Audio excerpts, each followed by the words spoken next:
अस्सलाम वालेकुम।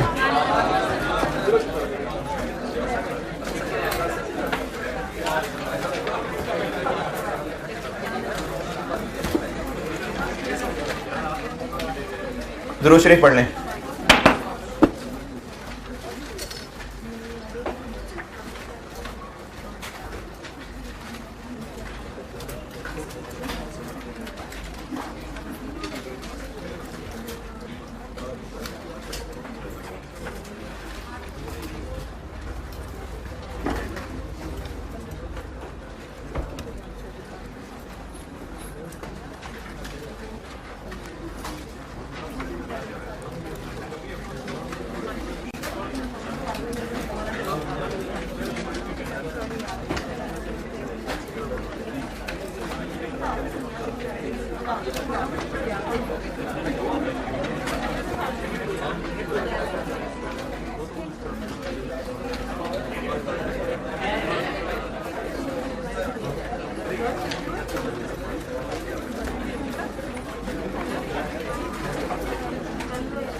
एक सवाल दिया था होमवर्क, स्प्रिंग 14 फिर किया है, किया है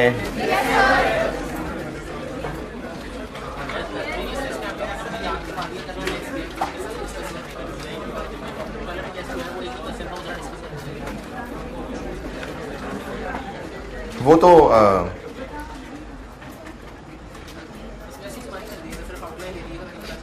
वो आपको सोल्यूशन देके आ जाएगा समझ। स्प्रिंग 14 मैंने दिया था क्वेश्चन नंबर 4। इसमें जो मसले हो सकते हैं वो मैं कर देता हूँ डिस्कस, उसके अलावा आपने कुछ पूछना है तो पूछ लीजिएगा।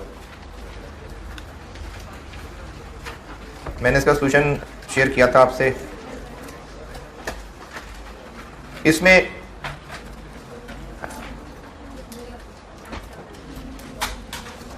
क्या करना है,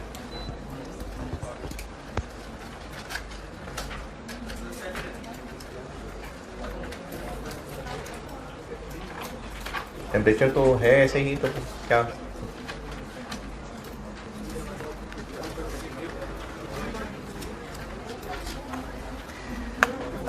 2013 का डाटा दिया हुआ है।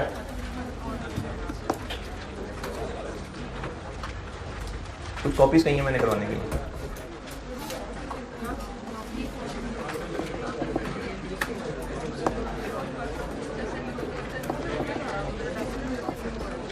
टीएस वाले ग्रुप में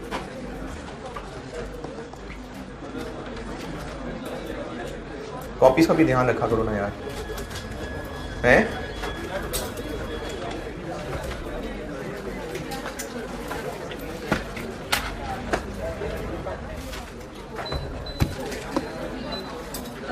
अच्छा, मिड टर्म अब अगले वीक से आगे चला गया है, तो अब अगले वीक में फिर ये मार्जिनल अब्जॉर्प्शन का टेस्ट है, टेस्ट 7 मार्जिनल अब्जॉर्प्शन का।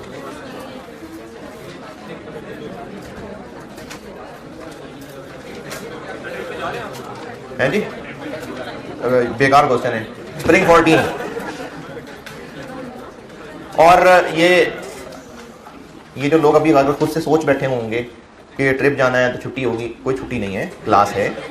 जिसने ट्रिप पे जाना होगा जाए, है? क्या कह रहे थे? हाँ, तो वो जो जा रहे होंगे उनकी नहीं होगी, नेचुरल सी बात है, वो तो चले गए होंगे, उनकी नहीं हो रही होगी क्लास होगी, और उसका हल वही जो अल मशहूर यूट्यूब वाला, तो वो हल होगा, लेकिन क्लास तो होगी, क्लास ऑफ नहीं होगी। है जी,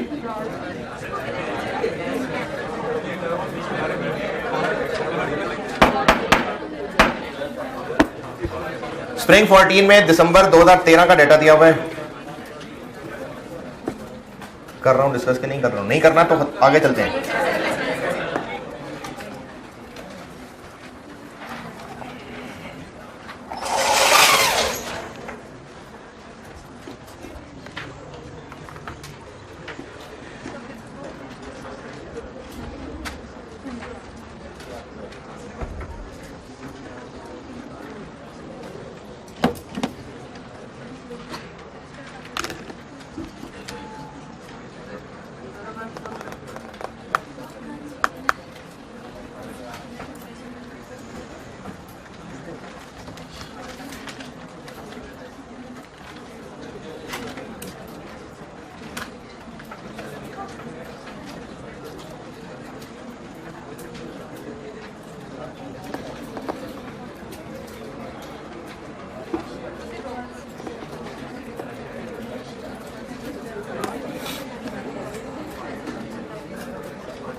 दिसंबर 13 का डाटा दिया हुआ है, सेल प्राइस है, कॉस्ट पर यूनिट है, direct material, labour, FOH, selling cost भी दी हुई है। ये 13 का डाटा है और अब आगे ये 13 ही की इंफॉर्मेशन है सारी, और रिक्वायरमेंट है 2013 ही की इनकम स्टेटमेंट एब्जॉर्प्शन से भी और मार्जिन से भी। तो ये बिल्कुल नॉर्मल साइंस का एक सवाल है। वही 3 वर्किंग्स, प्रोडक्ट कॉस्ट निकाल लेते हैं पहले। ये 630, 189 ये दी हुई है, लेकिन ये टोटल एफओएच दिया हुआ है। इसको 60-40 में तोड़ लेते हैं। ये 60-40 में तोड़ दिया। क्यों तोड़ा? क्योंकि मार्जिन से भी सवाल करना है तो हमें ये चाहिए, और एब्जॉर्प्शन से करना है इसलिए ये भी चाहिए। तो ये इस 220 को 2 में तोड़ा है। ये 2013 है। 2012 की फिगर्स निकालनी पड़ेंगी। क्यों निकालनी पड़ेंगी? क्योंकि पिछला सवाल जो क्लास में किया था उसमें ओपनिंग वर्क इन प्रोसेस की फिगर दी हुई थी, अब हमें नहीं दी हुई है। हमें जहां इनकम स्टेटमेंट के अंदर ये ओपनिंग फिनिश गुड्स लिखने पड़ेंगे, तो हमें यहाँ ओपनिंग फिनिश गुड्स की कॉस्ट चाहिए। तो वो जो ओपनिंग फिनिश गुड्स की कॉस्ट होगी वो पिछले साल के क्लोजिंग थे। तो ये जो इस वक्त पर यूनिट कॉस्ट 13 की अवेलेबल है, हमें 12 की भी चाहिए होगी। कल वाले परसों वाले साल में जरूरत क्यों नहीं पड़ी इसकी? क्योंकि ओपनिंग की फिगर्स गिवन थी, अब नहीं गिवन है। अब हमें 12 का भी रेट निकालना पड़ेगा, और उसके लिए सवाल में गाइडेंस है ये। और ये शुरू की क्लासेस में ये प्रैक्टिस कराई थी, खैर वो तो बात भूल गई होगी, लेकिन वैसे अब इतने कॉस्ट के चीते चीतियां हो गए हैं कि ये जो आपको इधर खर्चे नजर आ रहे हैं मटेरियल, लेबर और एफओएच के, ये जो खर्चे यहां सामने लिखे हुए 100 नहीं है, क्योंकि रॉ मटेरियल नहीं, overhead cost have increased by 10%। किसका 10%? Over the previous year. तो इस 10% की बात के लिए बेस क्या है? पिछला साल। 10% इंक्रीज्ड बाय 10% ओवर पिछला साल, यानी पिछले साल से 10% बढ़ गया है, तो बेस पिछला साल है। तो ये वो 10% बढ़ी हुई फिगर है। लेबर और मटेरियल ये 5% बढ़ी हुई फिगर है, तो ये 105 है। तो पिछले साल 100 था, ये 105 पे 100 पे चले गए। और ओवरहेड्स 110 है, तो 110 से 100 पे चले गए। ये पिछले साल की फिगर्स आ गई। ये काम हम पर यूनिट चीजों के साथ तो कर सकते हैं कि ये रेट था। देखिए मैंने ना आपको वेरिएबल फिक्स पढ़ाई थी, दफा पुरानी बात है, बहुत शुरू में। एक बात दोबारा बोलता हूं, ये जो वेरिएबल खर्चे होते हैं ना, ये ओरिजिनल हालत इनकी पर यूनिट शक्ल होती है, और जो फिक्स खर्चे होते हैं उनकी टोटल फॉर अ पीरियड होती है। वेरिएबल खर्चों की ओरिजिनल शक्ल एक रेट पर यूनिट की शक्ल होती है, और फिक्स खर्चे टोटल फॉर अ पीरियड होते हैं। ये मैंने बिल्कुल शुरू में बातें बताई थी। डायरेक्ट मटेरियल की ओरिजिनल शक्ल ये है कि इस साल में total direct material cost 4.5 million है। डायरेक्ट मटेरियल की नहीं, एक यूनिट बनाएंगे तो 40 रुपए का मटेरियल लगेगा, ये उसकी ओरिजिनल शक्ल है। इसी तरह labour cost, direct labour cost की ओरिजिनल शक्ल, ओरिजिनल रेट ये है कि इस साल में 5 मिलियन की डायरेक्ट लेबर कॉस्ट है, नहीं पर यूनिट या पर आर। इसी तरह मटेरियल या तो पर यूनिट ऑफ प्रोडक्ट या पर केजी। तो वेरिएबल चीजें ओरिजिनली पर यूनिट हुआ करती हैं, जबकि फिक्स्ड खर्चे originally total for a period होते हैं। ये क्या लिखा हुआ है? Per unit. 13 का पर यूनिट रेट 12 से इतना ज्यादा था। 12 के किससे ज्यादा था? पर यूनिट रेट से। तो हमने इससे पिछले साल के पर यूनिट रेट बना लिए, लेकिन जो फिक्स्ड है ये लिखा बेशक यहां पर यूनिट हुआ है, लेकिन इसकी ओरिजिनल हालत पर यूनिट नहीं होती है, ये टोटल फॉर अ पीरियड होता है। तो अगर बात की जा रही है कि फिक्स्ड ओवरहेड्स इतने % बढ़ गए हैं, तो वो किन की बात हो रही है? टोटल फिक्स्ड ओवरहेड्स की। ये बात दोबारा समझिए, मटेरियल, लेबर और वेरिएबल ओवरहेड्स, ये जो वेरिएबल चीजें हैं ना, इनकी ओरिजिनल हालत पर यूनिट हुआ करती है, लेकिन जो फिक्स कॉस्ट है उनकी ओरिजिनल हालत total for a period. Original हालत से मेरी मुराद है जब वो कोट किए जाते हैं, जब वो रेट बताए जाते हैं। रेंट पर यूनिट कह के कोट होता है? नहीं। किसी शख्स की मंथली सैलरी पर यूनिट कह के कोट हो रही है? नहीं। तो फिक्स्ड खर्चे टोटल फॉर अ पीरियड है उनकी असल हालत, और जो वेरिएबल खर्चे हैं उनकी असल हालत ₹1 पर यूनिट चीज है। टोटल तक पहुंचना हो तो यूनिट से मल्टीप्लाई करना पड़ेगा। तो ये हमें इस वक्त यहां पर ये पर यूनिट चीजें गिवन है। मटेरियल, लेबर, ओवरहेड के बारे में ये कहा है कि जो मटेरियल है, लेबर है, वेरिएबल ओवरहेड्स हैं, वो पिछले साल से इतने ज्यादा हो गए। तो ये पिछले साल के रेट से इतने ज्यादा हो गए। जो अभी पर यूनिट चीजें हैं ना, वो पिछले पर यूनिट से इतनी ज्यादा हो गई हैं। लेकिन फिक्स ओवरहेड के बारे में जब ये बहुत बात बोली जा रही है कि 10% ज्यादा हो गया है, तो ये इस रेट की बात नहीं हो रही है, ये टोटल ओवरहेड्स की बात हो रही है कि टोटल फिक्स्ड ओवरहेड्स इतने जिस साल हैं, पिछले साल से ये 10% ज्यादा है। नहीं यार, हाँ भाई, नहीं वो साइड पे हो गया आपकी तरफ।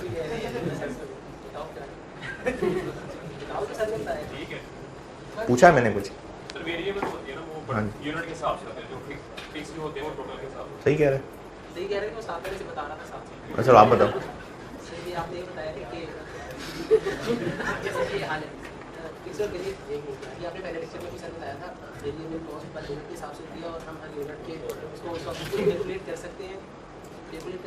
चलो आप बताओ, छोड़ो वो ग्लासेस नहीं आगे, ये ब्राउन शर्ट के साथ वाला।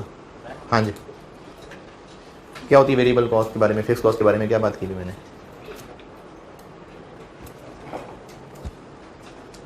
पूछ रहा हूँ ना यार, अभी क्या बताया? Variable cost per unit cost होती है, फिक्स कॉस्ट पर यूनिट नहीं होती है, वो भी होती है फिर है, लेकिन यहाँ तो पर यूनिट लिखी हुई।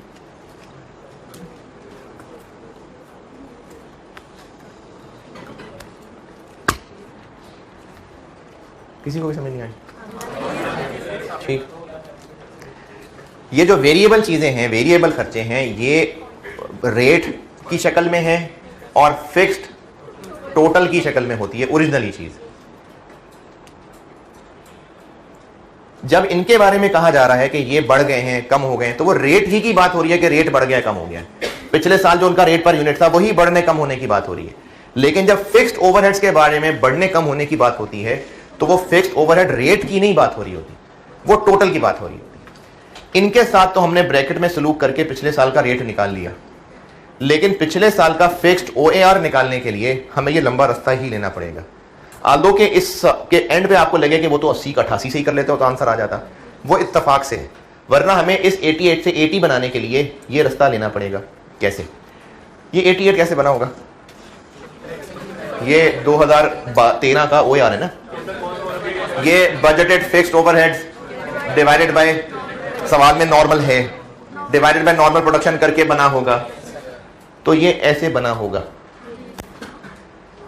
बजटेड फिक्स्ड ओवरहेड्स लिए होंगे, नॉर्मल प्रोडक्शन से डिवाइड किया होगा, तो ये 88 रुपए निकला होगा।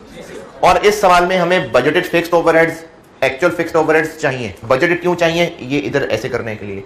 एक्चुअल क्यों चाहिए? इनकम स्टेटमेंट बनाने के लिए चाहिए। तो आपको कहा था कि अगर दोनों की जरूरत है लेकिन एक ही की इंफॉर्मेशन है तो बराबर, तो ये बजटेड फिक्स्ड ओवरहेड और एक्चुअल मैंने कहा बराबर है। आल्दो के निकाल मैं यहां से बजटेड फिक्स्ड ओवरहेड रहा हूं, लेकिन मैं बाद में उन्हीं को एक्चुअल ही कह दूंगा। तो मैंने इस 88 OAR के फार्मूले से रिवर्स चल के, जैसे कल सवाल में किया था, ये बजटेड फिक्स्ड ओवरहेड्स निकाल लिए 13,20,000। ये 13 के ओवरहेड्स आ गए, ये 12 से 10% ज्यादा है। तो 12 में कितने थे? 0.9 नहीं, ये ज्यादा है, ये 110 हैं। तो पिछले साल 100 थे, ये जो ऊपर किया था अभी, ये पिछले साल के ओवरहेड्स आ गए। अब ये पिछले साल के एक्चुअल ओवरहेड्स, यही पिछले साल के बजटेड भी होंगे। पिछले साल का OAR निकाला, ये मैंने पिछले साल का OAR निकाला है, ये 80 अब मैं इधर ऊपर लिख रहा हूं। फिक्स्ड ओवरहेड्स की जो चेंज है वो इन टोटल फिगर वाली की चेंज है। तो मैं यहां से डायरेक्टली यहां नहीं आ सकता। यहां से क्यों आ गया डायरेक्टली? क्योंकि ये ओरिजिनली पर यूनिट चीज होती है, और अगर कहा जा रहा है कि मटेरियल महंगा हो गया तो ये रेट के महंगे होने की बात हो रही है।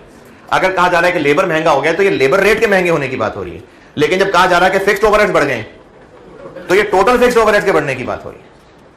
तो हमें इससे ये फिगर निकालने के लिए पिछले साल के OAR तक ही जाना था। तो पिछले साल के फिक्स्ड ओवरहेड्स निकाले पिछले साल के, उनसे पिछले साल का OAR निकाला, ये 80 यहां लिखा है।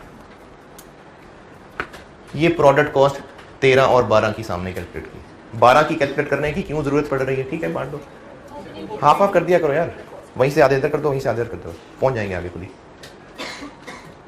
फिर आप कैमरे के सामने आते हो ना, फिर वो डिस्टर्बेंस हो जाती है। ये और ये फिगर्स क्यों निकालनी पड़ रही हैं? ओपनिंग की वजह से, वरना पिछले सवालों में इसलिए जरूरत नहीं पड़ी थी क्योंकि ओपनिंग गिवन था। मार्जिनल एब्जॉर्प्शन का सवाल है, 3 वर्किंग्स करनी, ये मैंने उसमें से पहली वर्किंग बताई।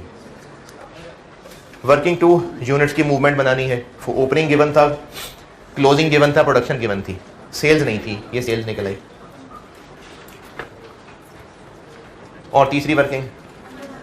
तो OAR ऊपर निकाल चुके, एक्चुअल प्रोडक्शन ये है, अप्लाइड आ गए, और एक्चुअल फिक्स्ड ओवरहेड्स वही जो अभी बजटेड निकाले थे उन्हीं को अज्यूम किया था कि ये एक्चुअल है। क्यों अज्यूम किया था? क्योंकि एक्चुअल तो है ही नहीं दिए हुए, इसलिए बजटेड को ही एक्चुअल मान लिया। यही 13-20 ये एक्चुअल मान लिए, ये अंडर ओवर अप्लाइड निकला है। पिछले टेस्ट कलेक्ट कर लीजिएगा, कौन से वाले हैं ये? 4 और 5। अच्छा ठीक है जी, 4 5 वाले कलेक्ट कर लीजिएगा।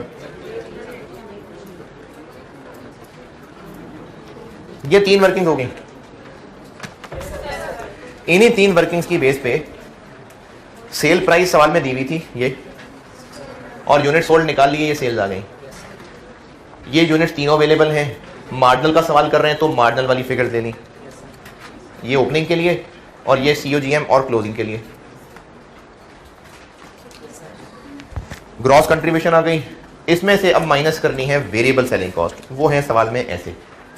इस 165 में से 40% वेरिएबल है, 60 फिक्स्ड है ना, तो 40% वेरिएबल है।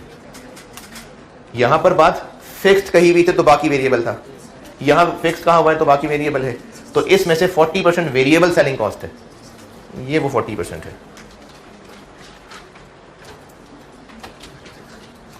165 का 40%, ये 66 इधर यूनिट सोल्ड से मल्टीप्लाई हो गया। नेट कंट्रीब्यूशन, फिक्स्ड एफर्ट्स निकाल चुके, सेलिंग खर्चे, फिक्स्ड ओवरहेड्स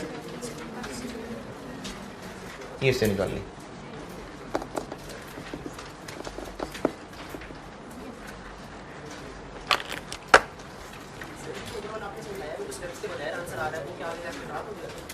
क्या स्टेप्स वगैरह आंसर आ रहा है? 80% कहाँ है इधर? 80% किधर है?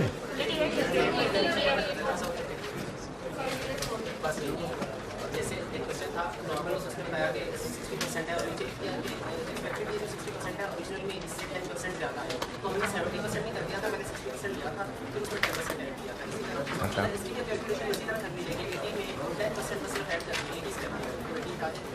80 कैसे आएगा?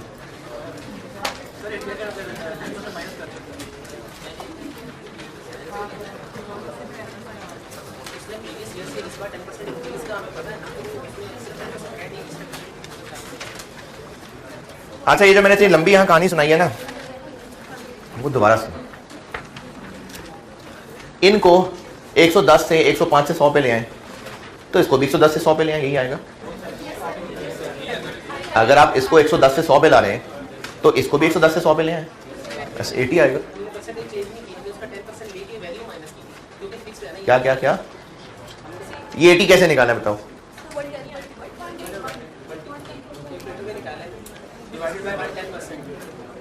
हाँ तो आप यही कर रहे हैं ना, आप जिस तरह इनको कर रहे हैं वैसे ही आपने 88 को कर लिया, तो अभी तो आंसर सेम आ गया।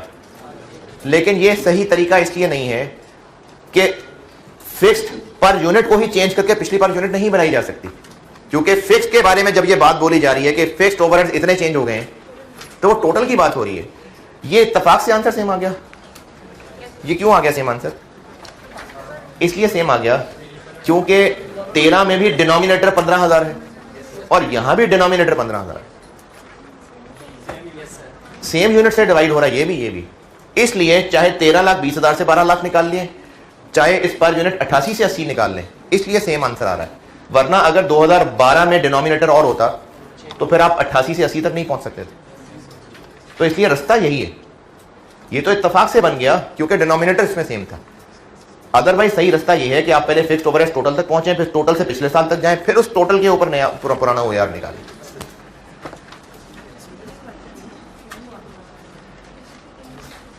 और इस सवाल में बताएं क्या पूछना, जिन्होंने भी सवाल किया है, और इस सवाल में बताइए क्या पूछना, जिन्होंने भी किया है।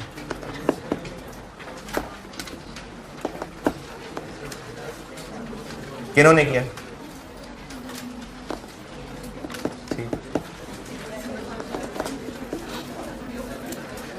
और कुछ नहीं पूछना इसमें? चले मैं पूछता हूं। ये जो टोटल फिक्स्ड ओवरहेड्स या टोटल फिक्स सेलिंग एक्सपेंसेस, ये पर यूनिट चीज होती है या टोटल चीज होती है? फिक्स खर्चे टोटल। तो ये हमने 1287 तो ऐसे निकाला, ये 1287 कैसे निकाला है? Fixed selling cost per unit को यूनिट सोल्ड से मल्टीप्लाई कर दिया। तो ये तो वेरिएबल चीज नहीं हो गई? नहीं नहीं। अच्छा चलें, मैं शायद अपना सवाल नहीं सही पूछ सका। 2014 कोई महंगाई नहीं हो रही, 2014 कोई महंगाई नहीं है। 2014 में यूनिट्स बेचेंगे हम, 13 में कितने बेचें? 13,000। 2014 में अगर 14,000 यूनिट्स बेचे, ऐसी खुद से कह रहा हूं, अगर 14 का भी सवाल होता और फिर कह रहा हूं अब अगले साल कोई मजीद महंगाई ना होती, तो जो 13 की पर यूनिट कॉस्ट है वही 14 में रहती। अब मेरा सवाल यह है कि 2014 की इनकम स्टेटमेंट में वेरिएबल सेलिंग कॉस्ट कैसे निकालते हैं?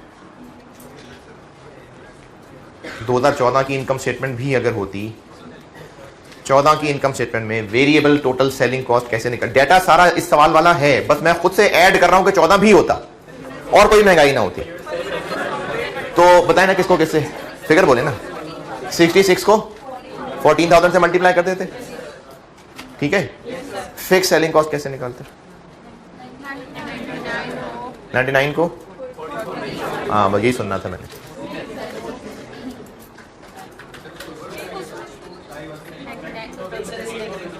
मेरा सवाल दोबारा सुने।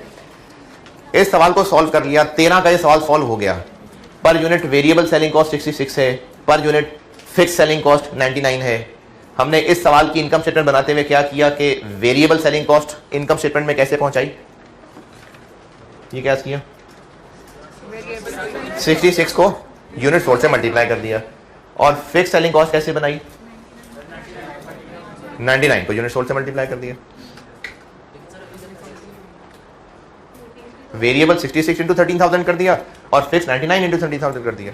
अब मेरा सवाल यह है कि अगर सारा डाटा ऐसे ही होता और 2014 में मजीद महंगाई ना होनी होती और 2014 में जाके सेल्स इतनी होती, अब 2014 की इनकम स्टेटमेंट बनानी है, वेरिएबल सेलिंग कॉस्ट कैसे लिखें? नहीं, मैंने कहा नहीं इंक्रीज करती, जो सवाल में 13 में था वही महंगाई मजीद नहीं है। 2014 में वेरिएबल सेलिंग कॉस्ट कैसे निकालें? 14,000 डिवाइड, मैंने कहा कि टोटल वेरिएबल कॉस्ट कैसे निकालेंगे, पहले ये पूछा है। 14,000 इंटू 66। अब मेरा दूसरा सवाल यह है कि टोटल फिक्स्ड सेलिंग कॉस्ट कैसे निकालेंगे? 99 इंटू 14,000, फिर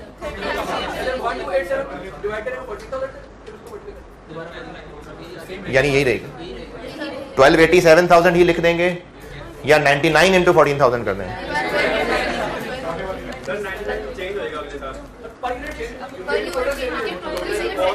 टोटल का आंसर पूछ रहा हूं मैं 2014 में, बस 1287 या 99 इंटू 14,000। पक्की बात है ना? हाँ, बस यही चीज क्लियर करनी थी कि फिक्स्ड खर्चा इन टोटल कॉन्सेप्ट है। ऐसा नहीं है कि ये 99 है, अगले साल 99 इंटू 14,000 कर देंगे, ये नहीं सही तरीका। ये टोटल अगले साल भी 1287 ही रहेगा, लेकिन वेरिएबल कॉस्ट कैसे निकलेगी? 66 इंटू 14,000। ये बात मैं सिर्फ इसलिए बता रहा हूं कि हो सकता है 2 साल का सवाल होता तो जो 1 साल की आप फिक्स कॉस्ट निकाल लेते वही फिर अगले साल होती, ये बताना चाह रहा था मैं सिलेबस। तो फिर अभी 99 कैसे निकला? अभी 99 क्यों निकला? अभी हुआ असल में ये होगा, ऐसी नॉलेज के लिए बता रहा हूं, अभी ये हुआ होगा कि वेरिएबल सेलिंग कॉस्ट होती होगी 66 पर यूनिट, फिक्स्ड होती होगी नहीं 99 नहीं 1287,000, ऐसी एक चीज बता रहा हूं नॉलेज के लिए। 2013 में इस इंफॉर्मेशन को यूज करते हुए टोटल वेरिएबल कितनी आ गई होगी? 66 इंटू 13,000, 850। टोटल फिक्स्ड कितनी आई होगी? 1287,000। टोटल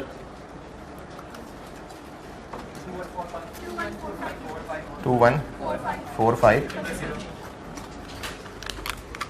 ये मैं ना ऐसे ही बस एक एक्स्ट्रा नॉलेज के लिए बात बता रहा हूँ, जिनको समझ आ गई सबके लिए नहीं है, कोई परेशानी नहीं है अगर किसी को ना समझ आई तो। डिवाइडेड बाय 13,000 करें 160, 66 इसका कितने परसेंट है? 66 इसका कितने परसेंट? सवाल बनाने वाले ने किया ये, असल में क्या हुआ होगा? असल में ये ऐसे होता होगा, ये ऐसे होता होगा, यानी वेरिएबल खर्चा इस तरह से और फिक्स ऐसे होता होगा। सवाल बनाने वाले ने जो सवाल बनाया ना, वो उसने ऐसे बनाया होगा कि 2013 की ये फिगर्स निकाली होंगी, फिर उसको टोटल यूनिट से डिवाइड किया होगा, फिर इस 165 और 66 का एक रिलेशन बना लिया होगा, और अब फाइनल रिलेशन ये समझ आ रहा है, और फिर ये सवाल में कोट कर दिया कि जो पर यूनिट सेलिंग कॉस्ट है उसका 40% पोर्शन वेरिएबल है, 60% पोर्शन फिक्स्ड है। उसको इस सवाल की वर्डिंग में ऐसे बना दिया, वरना असल में 99 कुछ नहीं है। यानी असल में ऐसा नहीं है कि वेरिएबल खर्चा 66 पर यूनिट हो और फिक्स खर्चा 99 पर यूनिट। ये बस जबरदस्ती की क्रिएट की हुई कैलकुलेशन है। असल में ये होता होगा, यानी असल में जो हुआ होगा वो ये हुआ होगा कि हमारे सेल करने पे जो खर्चे आने होंगे वो 66 पर यूनिट आने होंगे और फिक्स सेलिंग खर्चे 99 आने होंगे, नहीं 1287 आने होंगे। ये एक साल का टोटल डाटा होगा। सवाल वाले ने उसको इस शक्ल में करके ऐसे पूछा, किसी एक को भी नहीं समझ आया, बस ऐसे ही एक रिलेशन बता रहा था। बस इसमें मैं सिर्फ बताना ये चाह रहा हूं आपको कि वेरिएबल खर्चे ओरिजिनली रेट की शक्ल में होते हैं और फिक्स खर्चे ओरिजिनली टोटल की शक्ल में होते हैं। यानी ये असल में 1287 था, वैसे ही बस सवाल वाले ने इसको 99 की पहेली में पूछ लिया था, वरना इसकी असल हालत 1287 थी। ये स्प्रिंग 14 की डिस्कशन है, इसमें आपने कुछ मजीद पूछना है तो पूछें। डन। अच्छा, अब ना करना ये लगा हूं कि मार्जिनल एब्जॉर्प्शन तो हो गया खत्म। इसमें ये इनकम स्टेटमेंट ही थी। मार्जिनल एब्जॉर्प्शन वाले चैप्टर में मैंने आपको शुरू यहां से कराया था, ये हो गया बंद हो गया। मैंने आपको इस चैप्टर में एक तो मार्जिनल और एब्जॉर्प्शन कॉस्टिंग का एक फर्क बताया कि इनका कॉन्सेप्चुअली क्या फर्क है। फिर मैंने कहा था चैप्टर 10 में क्या है। तो चैप्टर 10 के अंदर सिर्फ और सिर्फ बिजनेसेस जो मार्जिनल पर्पसेस के लिए अकाउंट्स बनाते हैं, अगर वो बिजनेस मार्जिनल कॉस्टिंग फॉलो करता होता तो इनकम स्टेटमेंट कैसी बनती, और अगर वो बिजनेस एब्जॉर्प्शन कॉस्टिंग फॉलो करता होता तो इनकम स्टेटमेंट कैसी बनती। ये था सिर्फ इस चैप्टर के अंदर।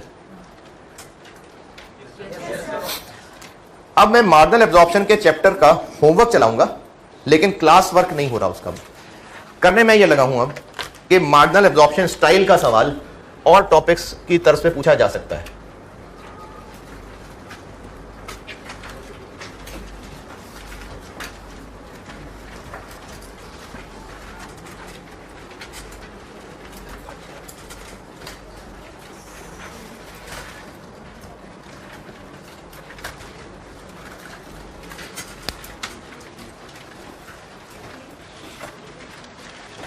अच्छा, वैसे तो मार्जिनल और एब्जॉर्प्शन के वर्ड्स आपको डिसीजन मेकिंग में भी मिलेंगे, लेकिन मेरा इस वक्त ये बात बताने का मकसद ये है कि सवाल वो जो देखने में आपको लगे तो मार्जिनल एब्जॉर्प्शन का सवाल है। कैसे पहचाना जाता है इस चैप्टर का सवाल? इनकम स्टेटमेंट मांगी होगी दोनों मेथड से। ये इस चैप्टर का सवाल है कि दोनों मेथड से इनकम स्टेटमेंट मांगी होगी और रिकंसिलिएशन करने को कहा होगा। ये खालिसतन इस चैप्टर का सवाल है। तो रिक्वायरमेंट से पता चल जाएगा कि इस चैप्टर का सवाल है, लेकिन वो मिक्स्ड हुआ होगा, यानी इसका जो स्टाइल बना होगा वो बजटिंग के साथ भी मिक्स हो सकता है। बेशक बजटिंग अब कॉस्ट के सिलेबस में नहीं है, लेकिन बजट क्या होता है? जो फ्यूचर एस्टिमेशन है, हम साल के शुरू में अगले साल का जो प्लान कर रहे हैं वो बजट है। तो वो बजटेड इंफॉर्मेशन से मार्जिनल एब्जॉर्प्शन का सवाल पूछ सकता है। इसलिए मैं इसको कह रहा हूं कि होगा मार्जिनल एब्जॉर्प्शन का सवाल, लेकिन बजटिंग के स्टाइल में। इसी तरह से होगा मार्जिनल एब्जॉर्प्शन का सवाल, लेकिन सारी कैलकुलेशन उसके अंदर प्रोसेस कॉस्टिंग वाली होगी। Opening closing work in process, new material वगैरह सब कैलकुलेशन प्रोसेस कॉस्टिंग की होगी, लेकिन सवाल ये पूछा होगा। इसी तरह से, बल्कि बस यही है, क्योंकि बाकी फिर और चैप्टर्स के साथ उसको मैं फिर मार्जिनल एब्जॉर्प्शन का सवाल नहीं समझ रहा हूँ। अदरवाइज वेरियस, हाँ, अदरवाइज जो आगे मैंने वेरियंस का चैप्टर पढ़ाना है उसमें भी बार बार मार्जिनल एब्जॉर्प्शन का जिक्र आएगा, लेकिन मार्जिनल एब्जॉर्प्शन का ऑफिशियली सवाल मैं जिसको कह रहा हूं, किसको कह रहा हूं, जिसमें दोनों की इनकम स्टेटमेंट मांगी है, वो इन दो में ही मिक्स बनते हैं। पहले मैं अभी बजटिंग वाली बात बताने लगा हूं और एक सवाल उसका होमवर्क देने लगा हूं, फिर कल मैं आपको प्रोसेस वाली बात बताऊंगा और फिर उसका सवाल होमवर्क दे दूंगा। ठीक है, तो पहले हम बजटिंग वाली बात करते हैं डिस्कस। जी जी,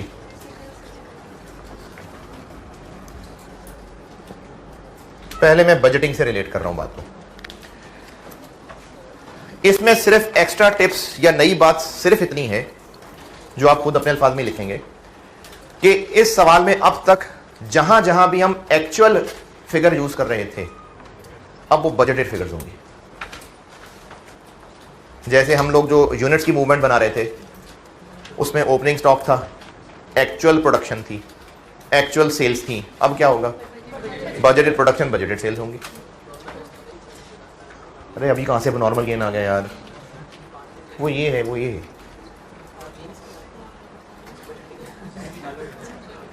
बजटिंग। अगर मार्जिनल एब्जॉर्प्शन का सवाल हो और बजट के स्टाइल में हो, ये बता रहा हूं अभी, प्रोसेस वाली बात कल। अगर बजटिंग के स्टाइल में मार्जिनल एब्जॉर्प्शन का सवाल हो तो सवाल सॉल्व करने में सिर्फ इतना फर्क पड़ेगा कि जहां जहां हम इन सवालों में जो एक्चुअल डाटा यूज कर रहे होते थे, बस अब वो बजटेड डाटा होगा। जैसे मार्जिनल की इनकम स्टेटमेंट में नेट कंट्रीब्यूशन से नीचे क्या लेस होता था? कौन से fixed overheads? Actual fixed overheads. अब क्या हुआ करेंगे? Budgeted fixed overheads. जहां जहां भी जो जो चीज एक्चुअल थी वो बस बजटेड है। इनफैक्ट सवाल करने में ही फर्क नहीं पड़ रहा होगा, बस ऊपर लिखा होता था following actual data, budgeted data लिखा होगा। नंबर्स वही है जो आप यूज कर रहे होंगे, बस जहां जहां एक्चुअल डाटा यूज कर रहे थे बस अब वो बजटेड डाटा यूज हो रहा हुआ करेगा। एक ये फर्क पड़ेगा।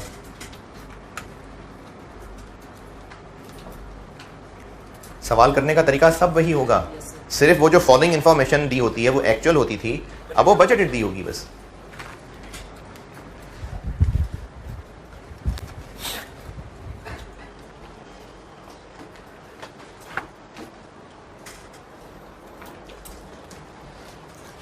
और दूसरी एहतियात इस बात की है, पहली बात लिखने तो दूसरी बताता हूं।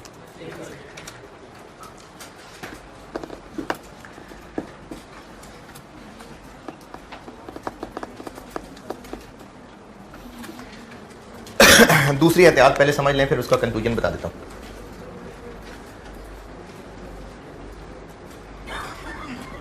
Budgeted fixed FOH, budgeted production. Budgeted fixed overheads थे 3 लाख, बजटेड प्रोडक्शन थी 10,000। ओ यार कितना बना? 30। मैंने कहा सारा सवाल वैसे ही है जैसे पहले करते हैं, बस एक्चुअल की जगह क्या आ जाएगा?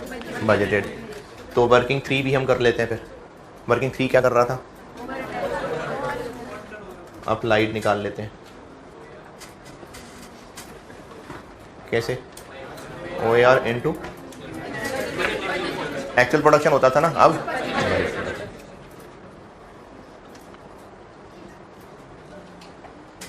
नीचे क्या लिखते थे? Actual fixed FOH. अब क्या लिखूं? Budgeted fixed FOH.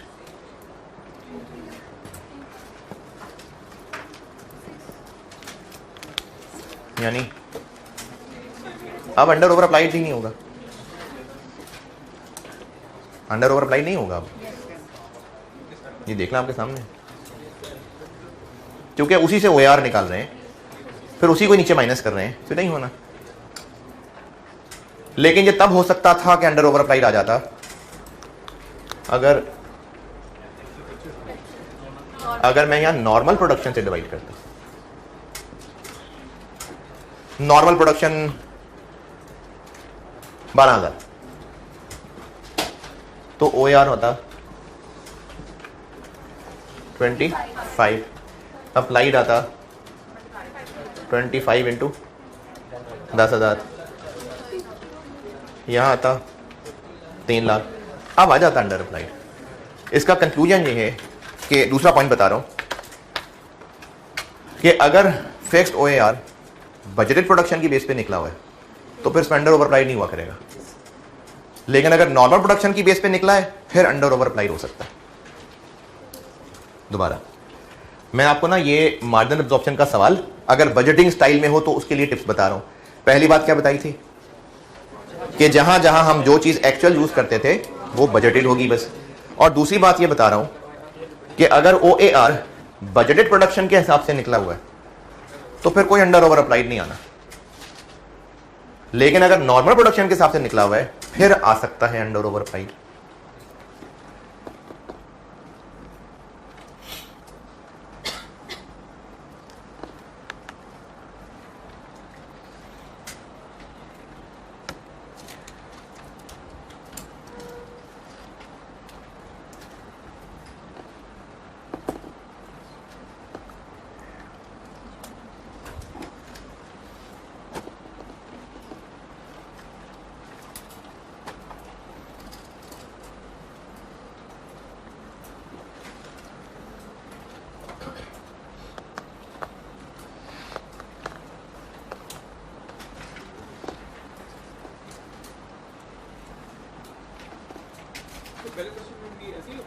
क्या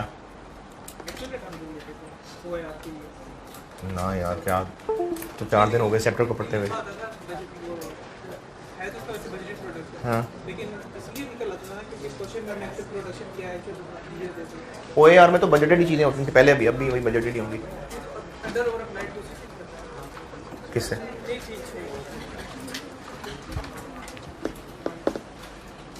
इसके लिए होमवर्क है स्प्रिंग 10 क्वेश्चन नंबर, ये आपको दिया है, सॉल्यूशन पहुंचा है तक? ऑटम 10 है, अच्छा ऑटम 10 क्वेश्चन नंबर 4 यानी सितंबर 10 क्वेश्चन नंबर 4। आईकैट के सॉल्यूशन से मुझे कोई इख्तलाफ नहीं है, सिर्फ जिन फॉर्मेट से वर्किंग सिखाई है उन फॉर्मेट पे बना के दिया आपको बस, वरना फिगर्स वही आईके वाली है। इसका सॉल्यूशन पहुंच गया सब तक? नहीं आया, नहीं चलना ही वहां से था, खत्म हो गए पेजेस कहीं है आपको? किसको नहीं मिला?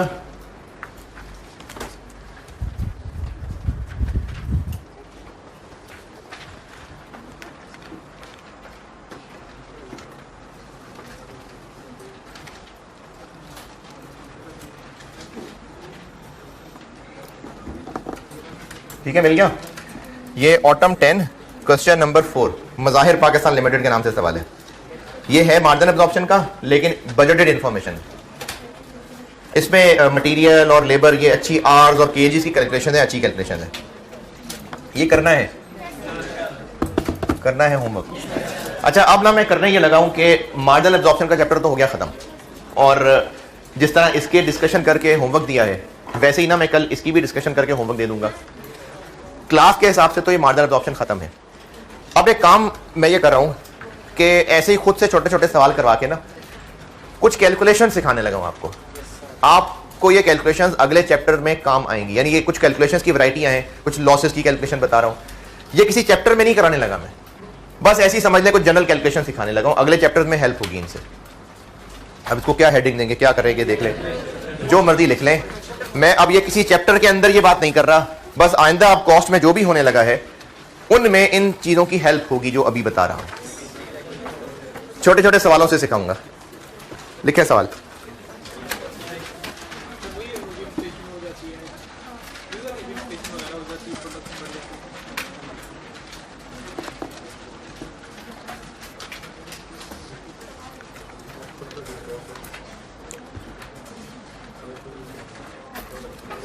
लेबर कॉस्ट, सवाल लिखवा रहा हूं।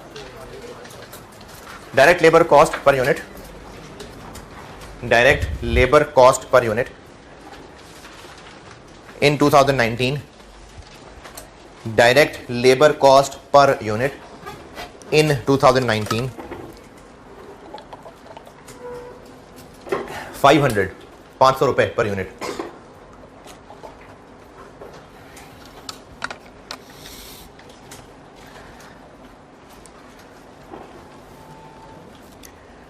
अब लिखे projections for 2020, projections for 2020।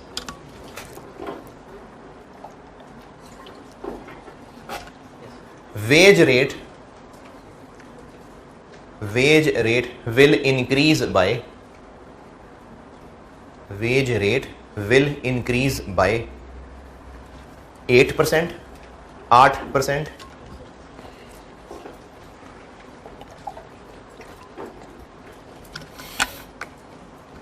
Labour efficiency, next point है, labour efficiency will improve by 15%, 15%। Required है 2020 की पर यूनिट लेबर कॉस्ट क्या होगी? 2019 की क्या बताई मैंने? हाँ, तो अब रिक्वायर्ड है कि 2020 की पर यूनिट लेबर कॉस्ट क्या होगी। मुझसे रिक्वायर्ड है, आप करना चाहें तो मैं 2 मिनट ठहर जाता हूं।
हाँ जी, कितनी?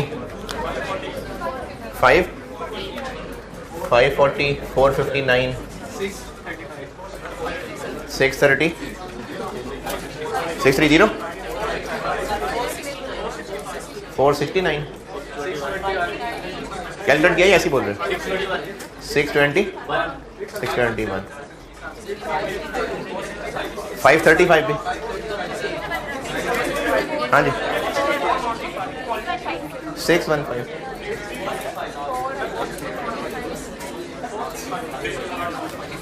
बताओ कैसे कैलकुलेट किया? किस पे?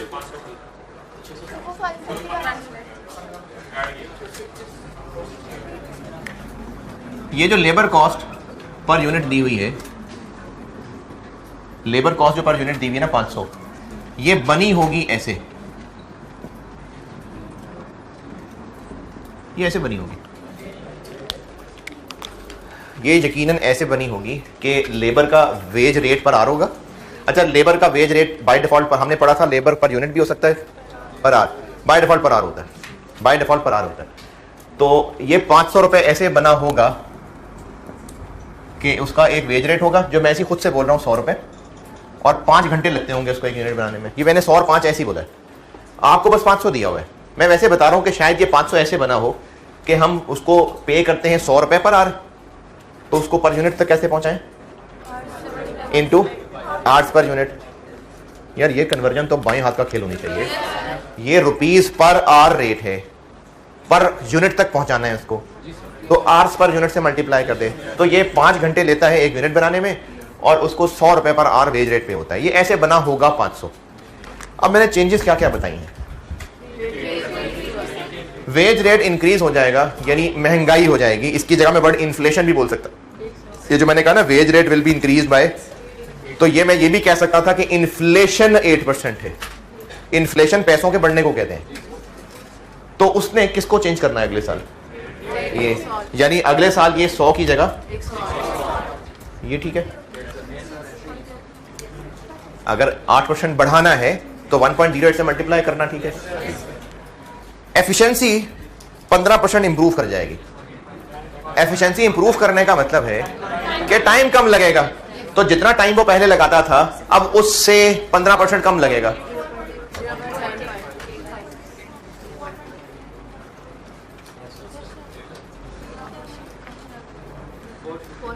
तो अब ये महंगाई और एफिशिएंसी की इंप्रूवमेंट हमने दोनों अलग अलग डालनी होती तो महंगाई को इसमें एडजस्ट करता, टाइम इंप्रूवमेंट को इसमें एडजस्ट करता। अब मुझे ना 100 पता ना 5 पता, मुझे तो 500 पता है, तो होना तो सबने मल्टीप्लाई है ना, ये हो तो सारे मल्टीप्लाई ही रहे हैं आप इसमें। तो हम इस 500 को ही इनटू प्राइस चेंज कर दिया मैंने और इनटू ये आगे टाइम की एफिशिएंसी डाल दी। 4 5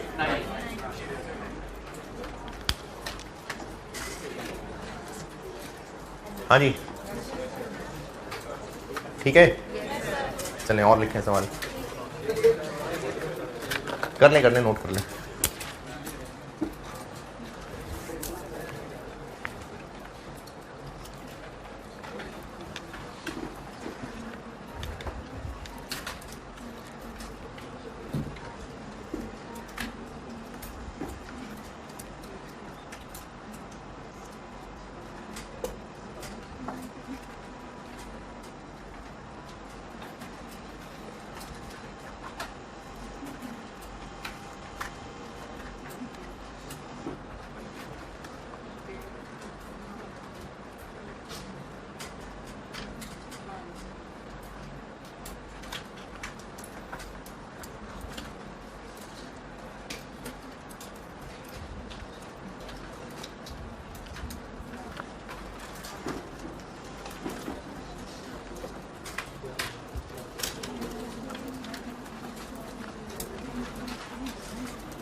ठीक है, noted.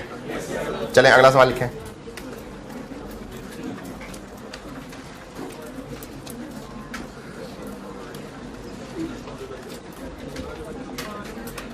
Total variable FOH, total variable FOH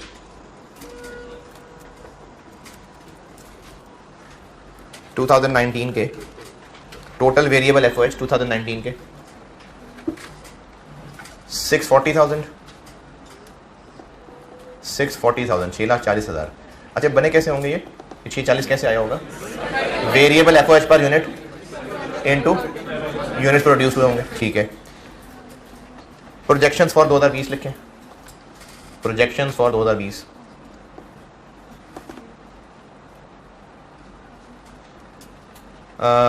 नहीं, एक फिगर और लिख लें, टोटल फिक्स्ड एफओएच भी लिख लें 2019 की, 2019 की टोटल फिक्स्ड एफओएच भी लिख लें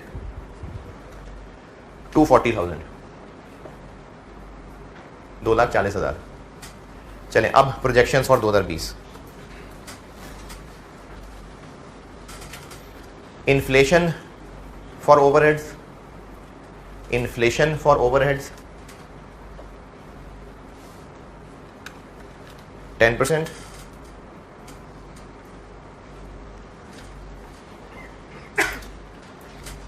और अगली बात, production will be increased by, production will be increased by 20%, production will be increased by 20%, यानी पिछले साल जितनी प्रोडक्शन हुई थी अगले साल उससे 20% ज़्यादा होगी, और ओवरहेड्स की इन्फ्लेशन जो है वो 10%। रिक्वायर्ड है आपसे कि 2020 की टोटल वेरिएबल एफओएच की फिगर बता दें और टोटल फिक्स्ड एफओएच की फिगर बता दें। वही जो 19 की फिगर दी है ना, तो वो 20 की बता दें।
हाँ जी,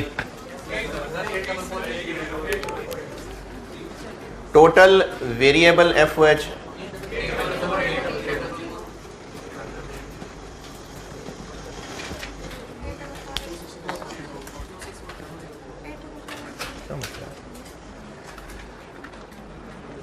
यहां पर ये मैंने दोनों चेंज का फैक्ट क्यों लिया था? क्योंकि 500 रुपए में वेज रेट भी है और जितने वो घंटे लगाता है वो भी है। टोटल फिक्स्ड FOH का क्या करूं? पिछले साल कितनी थी? इसमें मैं सिर्फ इन्फ्लेशन कवर्ड, क्यों? क्योंकि ये एक टोटल फिगर ही थी जिसने बस सिर्फ इन्फ्लेट ही हो जाना है। 264, क्योंकि टोटल फिक्स्ड FOH का तो यूनिट से ताल्लुक ही कोई नहीं था, तो यूनिट्स बढ़ेंगे तो इसको तो कोई फर्क नहीं पड़ेगा, इसको सिर्फ महंगाई का फर्क पड़ेगा। लेकिन जो टोटल वेरिएबल FOH थे ये बने थे एक per unit rate into units production करके, तो जो पर यूनिट रेट था उस पर महंगाई का असर आएगा। जैसे ये थोड़ा होता ना, ये टोटल वेरिएबल FOH ये बने कैसे होंगे? रेट इनटू यूनिट्स करके, ये इन दो चीजों से मल्टीपल होके बना होगा। तो अगर रेट में भी चेंज आ रही है, इसमें भी चेंज आ रही है, तो इसका मतलब दोनों चेंजेस इसमें आएंगे। पिछले साल कितने थे ये? महंगाई भी होनी है और यूनिट्स भी बढ़ जाने हैं। अच्छा, अब बोल रहे हैं ज्यादा स्टूडेंट तो लग रहा है कि सबको समझ आ रही है, लेकिन अगर किसी को नहीं आ रही तो बेटे पूछें फिर।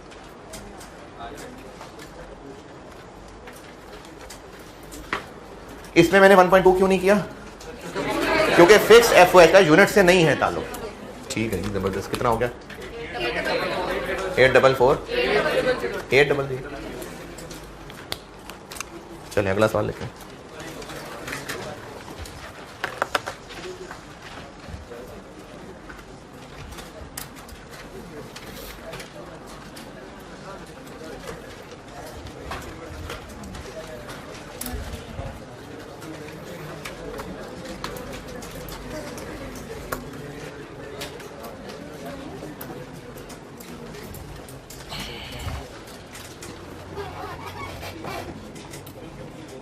हाँ जी बताऊं? 2019 की direct material cost per unit,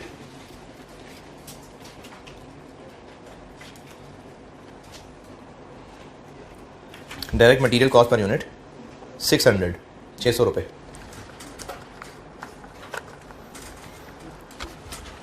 अच्छा, मैंने आपको लेबर के बारे में कहा कि बाय डिफॉल्ट वो वेज रेट पर आर होता है ना, और अब से ऑनवर्ड जो हम मटेरियल जब भी आगे यूज़ किया करेंगे तो जनरली ऐसे ही होगा कि ये मटेरियल कोई किलो लीटर की चीज़ हुआ करेगी, वो अपने पर किलो से मल्टीप्लाई हुई होगी तो ये 600 बना होगा। यानी ये यूनिट जो मैंने यहाँ वर्ड लिखा है ना, ये प्रोडक्ट का एक यूनिट, ये प्रोडक्ट के एक यूनिट की कॉस्ट है, यकीनन कुछ किलो इंटू रुपए पर किलो, तो 600 बना होगा। ठीक है, प्रोजेक्शंस फॉर 2020।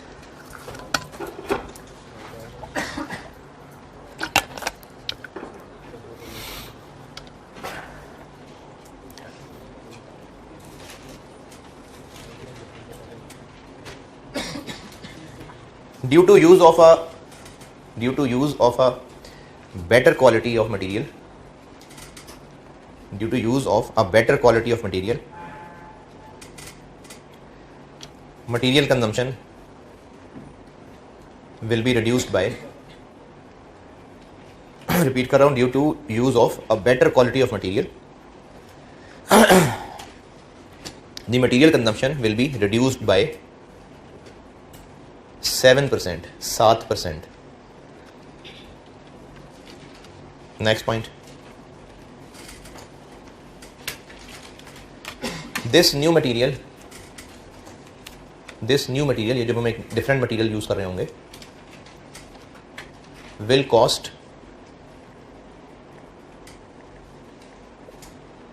12% more या 12% हायर कह लें, will cost 12% हायर। यानी जो पिछले साल हम जो मटेरियल खरीदते थे, अब हम उससे वाला मटेरियल यूज करेंगे तो फिर मिलेगा भी उससे महंगा। नेक्स्ट पॉइंट, ये सब 2020 की प्रोजेक्शन हैं। Total production will increase bye, total production यानी पिछले साल जितने यूनिट्स बनाए थे टोटल, तो total production will increase bye 10%। जैसे अभी पिछले सवाल में मैंने बताया ना प्रोडक्शन 20% बढ़ेगी, तो उस तरह से कह रहा हूँ कि पिछले साल जितने यूनिट्स बने थे अगले साल अब 10% ज़्यादा बन जाएंगे। चलिए, रिक्वायर्ड है आपसे 2020 की direct material cost per unit. क्या जी? नहीं, मैं गुड्स की प्रोडक्शन की बात, प्रोडक्शन गुड्स की होती है। पिछले साल जितनी गुड्स बनाई थी, जितने फिनिश गुड्स बनाए थे, अगले साल उससे ज़्यादा 10% ज़्यादा फिनिश गुड्स बनेंगे।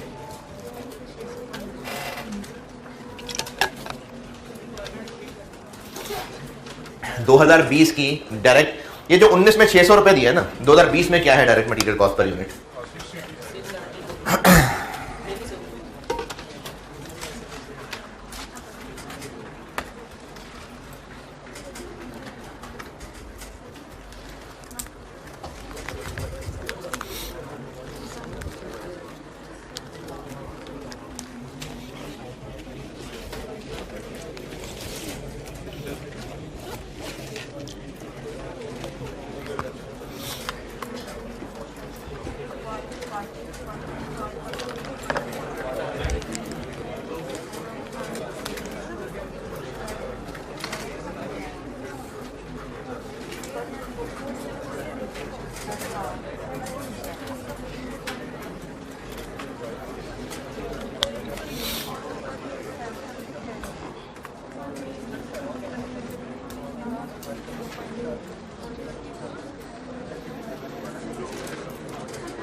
सौ से टोटल ही जाएगा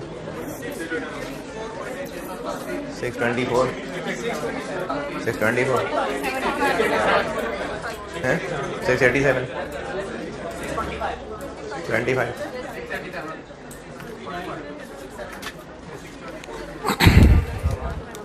ये 600 कैसे बना होगा? कोई रुपीस पर केजी थे इनटू कुछ केजीज पर यूनिट होते होंगे, यानी एक यूनिट में इतने किलो लगते होंगे और इतने रुपए वाला 1 किलो होता होगा। ये इन दो चीज़ों से मिलके बना हुआ है यकीनन 600 रुपये। एक यूनिट में इतने किलो लगता है, इतने रुपए किलो वाला। क्या क्या चेंज करूं?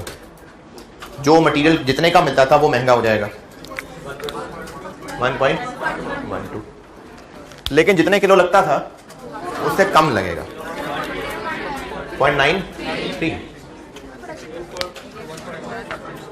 और बस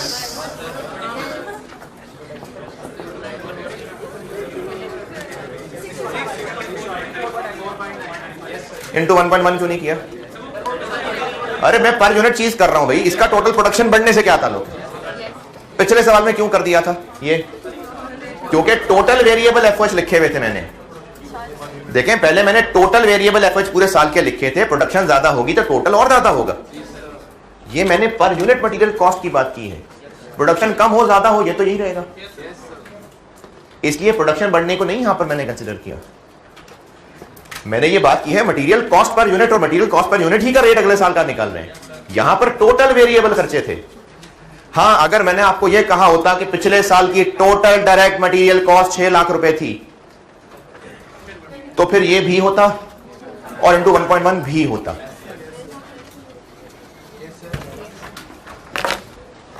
एक दो लॉस वाली कैलकुलेशंस और हैं, वो कल करा के फिर मैं वेरिएंस इंशाल्लाह शुरू कर दूंगा।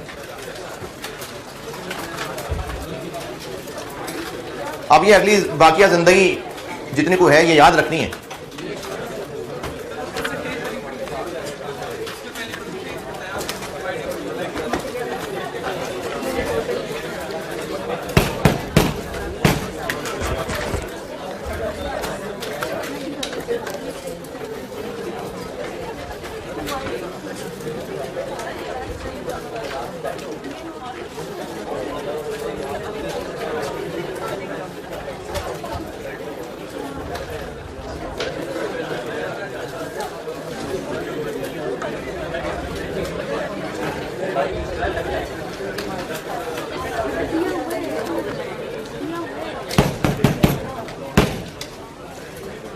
ये ना हमारी सोसाइटी में एक बात बोली समझी जाती है और उसको एक अच्छा पहलू बताया जाता है कि भाई ज़बान का तेज़ है लेकिन दिल का बड़ा अच्छा है, ज़बान का सख्त है लेकिन दिल का बहुत अच्छा है।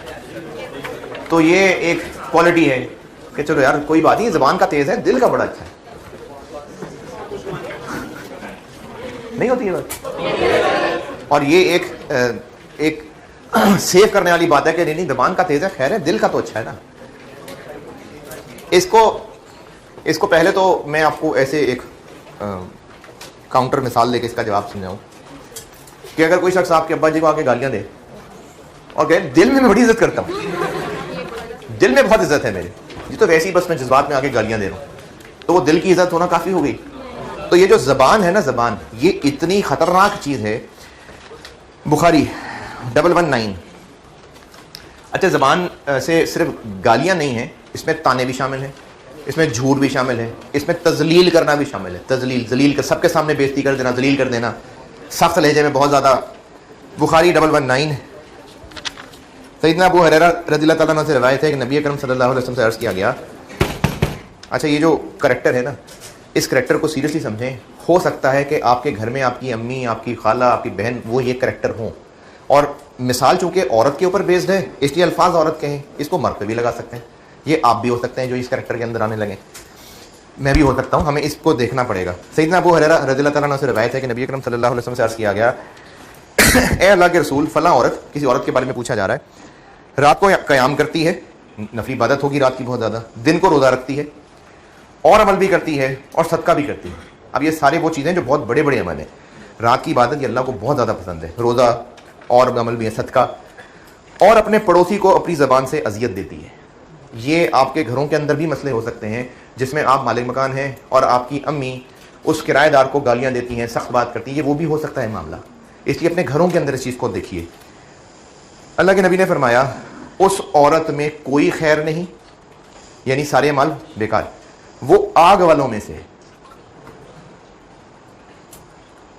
लोगों ने कहा, और फला औरत, अच्छा इससे ये कम हरगिज़ ये मतलब नहीं निकल रहा कि वो अमाल डिग्रेड हो गए इससे, यानी अगर वो जो मैंने आपको अमाल बताए हैं, रात की इबादत है, नवाफिल हैं, उनकी कमी नहीं हुई है, दूसरे को तकलीफ देना इतना ज़्यादा डोमिनेट कर गया कि बाकी अमाल बिल्कुल उसको फ़ायदा नहीं पहुंचा सके। ये उस अमल के बड़ा हो, उस सख्त अमल की सख्ती है ये, वो बाकी अमाल छोटे नहीं हो रहे इससे। लोगों ने कहा, और फला औरत फ़र्ज नमाज पढ़ती है बस, और मामूली सदका भी करती है और किसी को अजियत नहीं देती। अल्लाह के नबी ने फरमाया, वो जन्नत वालों में से है। तो ये जो हमारा रवैया है ना टुवर्ड्स अदर, ये इतना इंपॉर्टेंट है कि ये हमारे बाकी अमाल को कोई ओवरशैडो ना कर जाए।